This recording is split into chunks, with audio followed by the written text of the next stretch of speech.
কষ্ট করে আসছেন সবাই, সবাইকে ধন্যবাদ। আসলে আজকে মিটিংটা ঢাকায় হচ্ছে সামনে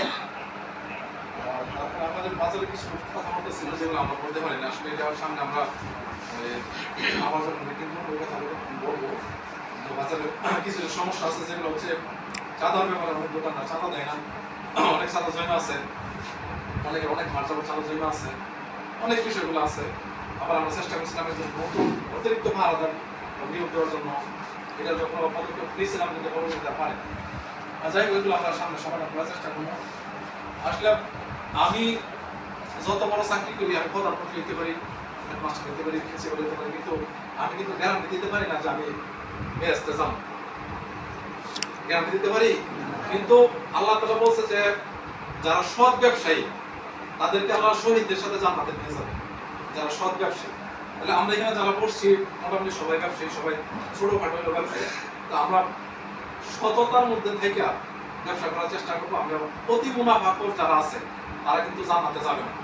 আমি প্রথমে বললাম যে যারা সৎ ব্যবসায়ী তাদেরকে আল্লাহ শহীদদের সাথে জান্নাতে নিয়ে যাবে, কিন্তু আমরা বর্তমানে যারা ব্যবসায়ী আছি তারা কিন্তু সৎ না।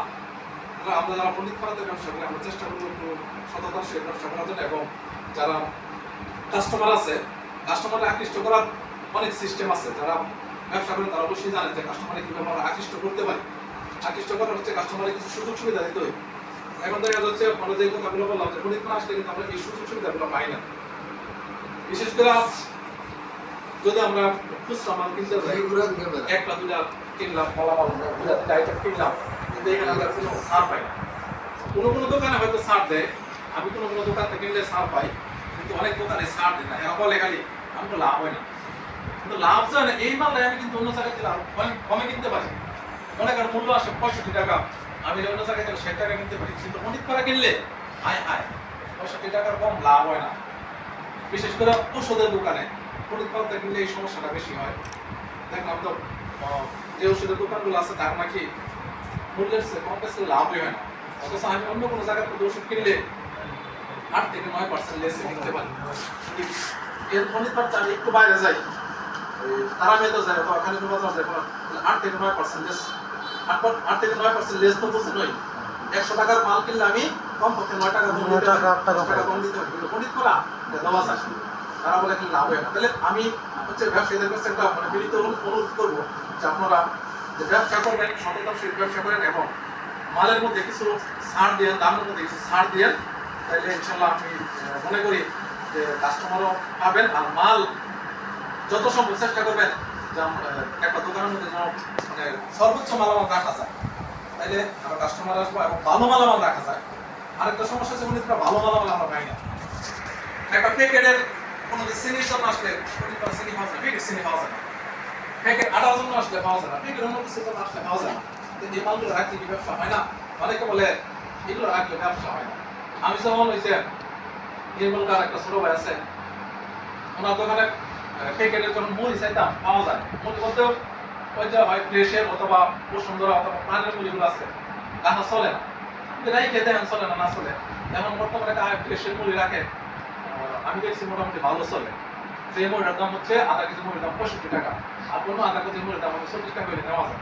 তাহলে ভালো মাল যারা খায় অবশ্যই নিবে, দাম একটু বেশি হলেও নিবে। আর যে মালটার দাম বেশি, যে কোনো জিনিসের দাম বেশি হলে এটা গুণগত মানও ভালো ভালো, আর গুণগত মান যেগুলো ভালো অনেকেই এই মালগুলা খায়। আমরা তো আসলে ভেজাল পণ্য খাইয়া আমরা শেষ হয়ে গেছে, ভেজাল খাইতে খাইতে আমরা ভেজাল হয়ে আছি। আমাদের এত অসুখ বিসুখ হইতেছে। আর ভালো মালামাল রাখবেন, সঠিক মালামাল রাখবেন এবং গুণগত মালামাল রাখবেন, তাহলে দেখবেন চলবো।